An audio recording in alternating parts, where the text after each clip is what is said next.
شكرا يا ربي شكرا، هديت قلبي شكرا، نورت دربي شكرا. السلام عليكم دكتور مايك. واقع ahaan waxaan ku weydiinayaa su'aal. Waxaan bedel ka ahay saaxiibadeeda aan muslimad ahayn. Waxay timid muxaadaradaada walaaltinimada caalamiga ah. Run ahaantii way u ixtiraamaysaa. Hal ilaah ayay rumaysan tahay. Laakiin waxay ka dhalatay qoys Hindu ah. Waxayna u malaynaysaa waxa ay caabudaysaa oo ah Barahama. Anagu waxaan ku magacawnaa Khaaliq. Idan hadday diinteeda ku sii taagnaato oo Hinduuga ah, way u dhamaan doontaa. Sidee suurtagal ku tahay inaan ku qancino in ay diinta kaliya Ilaahay agtiisa laga aqbalayo ee islaamka tahay?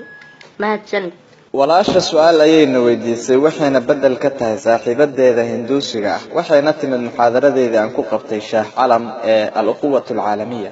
muxaadaradaas ayaana cajab gelisay, laakiin waxay ka cabiraysaa waxa aan ku magacaawno Barahama oo aan ku magacaawno Khaaliq.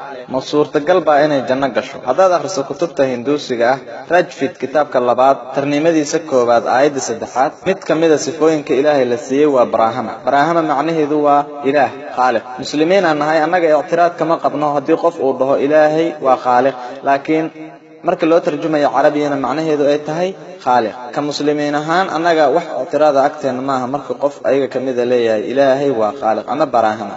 laakiin hadduu mid kamida dhaho Barahama waa Allah oo leh 4 madax kastaana taaj saaran yahay, muslimiin ahaan annagu aadan u ictiraadayna. maxaa yeelay arrintaas waxay khilaafaysaa shafiitaa shaftaara oo Upanishad juska 4 aayadda 19 taasoo dhahaysa ilaahaasi ma lahan baraatima sanskriitiga waxaa laga wadaa suurad ama rasmi ama wax lamida ama taalo ama sanam. idan kutubta muqaddaska hinduusiga ee Vedas Yajurveda juska 32 cadadkiisa 3 wuxuu leeyahay ilaahaasi ma lahan suurad, ma lahan timthaal iyo taalo, ma lahan rasmi, ma lahan sawir, wax lamida ma lahan. sidaa darteed isla marka aad suurad ka keenayso ilaah, waxaasi ilaah maaha. kutubta hinduusiga ah muxaadaro ayaan hadda kor ka soo jeediyay Jobaru Muhammad sallallahu alayhi wasallam wuxuu ku jiraa dhammaan kutubada kala duwan ee caalamka. kutubta hinduusiga naminimadiisa ayaa lagu sheegayaa intuusan soo bixin ka hor. haddaad akhriso Bhapishi Purana cibaarada 3 qaybta 3 baabka 3 aayadda 5 ilaa 8 waxay ka sheekeynaysaa Muhammad sallallahu alayhi wasallam. haddaad akhriso Bhapishi Purana cibaarada 3 qaybta 3 baabka 3 aayadda 10 ilaa 27 waxay ka sheekeynaysaa Muhammad sallallahu alayhi wasallam. Bhapishi Purana haddaad akhriso cibaarada 3 qaybta 1 baabka 3 aayadda 21 ilaa 23 waxa ay ka sheekeynaysaa Nabi Muhammad sallallahu alayhi wasallam. haddaad akhriso Atharva Veda kitaabka 2 tarnimada 127 aayadda 1 ilaa 14 waxa ay ka sheekeynaysaa Muhammad sallallahu alayhi wasallam. waxa ay suurtagal inaan dhiibo maraajic aad u badan oo kutubta hinduusiga. Atharva Veda kitaabka 2 tarnimada 21 aayadda 6, Atharva Veda kitaabka 2 tarnimada 21 aayadda 7 waxay ka sheekeynaysaa Muhammad sallallahu alayhi wasallam. Muhammad sallallahu alayhi wasallam waxa la sheegay inuu yahay qofka mudan amaanta. Ahmed meelo badan ayaa lagu sheegay. Yajurveda juska 1 aayadda 8, Rajfid kitaabka 8 tarnimada 6 aayadda 10, Atharva Veda kitaabka 8 tarnimada 5 aayadda 16, Atharva Veda kitaabka 2 tarnimada 126 aayadda 4 iyo 10 waxaa lagu magacaabay Nara Shansa. Nara macnaheedu waa rajul ama nin, Shansana macnaheedu waa qof amaan mudan. haddii loo tarjumo Nara Shansa carabiga waxay noqonaysaa Muhammad, qof amaan mudan. magaciisa waa Muhammad. Nara Shansa waxaa lagu sheegay dhowr makaan oo kutubta hinduusiga ah.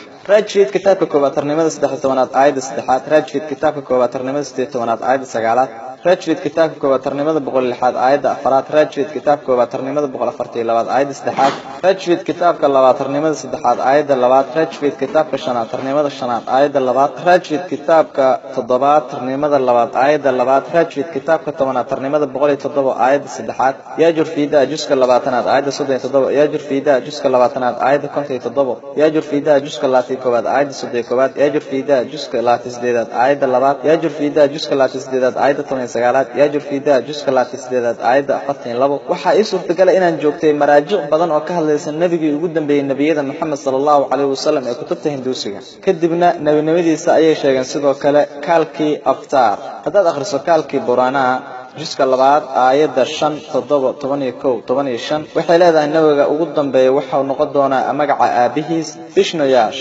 waxaana laga wadaa Bishnoyash Abdullah waana magaca aabihii nabiga sallallahu alayhi wasallam magaca hooyadiisna wuxuu noqon doonaa Soomaati oo loola jeedo nabadgelyo iyo xasilooni carabi ahaanna waa Aamina waana magaca hooyadii nabiga sallallahu alayhi wasallam waxaa lagu dhali doonaa tuulo magaceeda la yiraahdo Sambala oo macnaheedu laga wado makaankii nabadda iyo dumaaniinada oo ah Makka waxaa lagu dhali doonaa guri ku yaala qoys degan tuulada Sambala Muhammad sallallahu alayhi wasallam wuxuu ka dhashay Quraysh waxaa la sheegay inuu dhalo doono 12 bisha Madhab waana 12 Rabiul Awwal waxa uu yeelan doonaa afar asxaab waa khulafaa rashidinta afarta waxaa jira nabinimadiisa meel badan oo lagu sheegay sida darteed haday tahay hinduusi sax ah oo wanaagsan waxa waajib ku ah in rumayso hal ilaah kaasoo aan lahayn suurad iyo taalo waxaana waajib ku ah in rumayso nabiga ugu dambeeyay kaalka aftaar Muhammad sallallahu alayhi wasallam waxaan rajaynayaa inaan ka jawaabo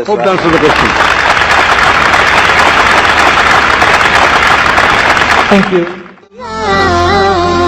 شكرا يا رب شكرا يا رب يا منزل القرآن يا خالق الإنسان يا رب يا رحمن شكرا يا رب شكرا يا ربي شكرا هديت قلبي شكرا نورت دربي شكرا شكرا يا رب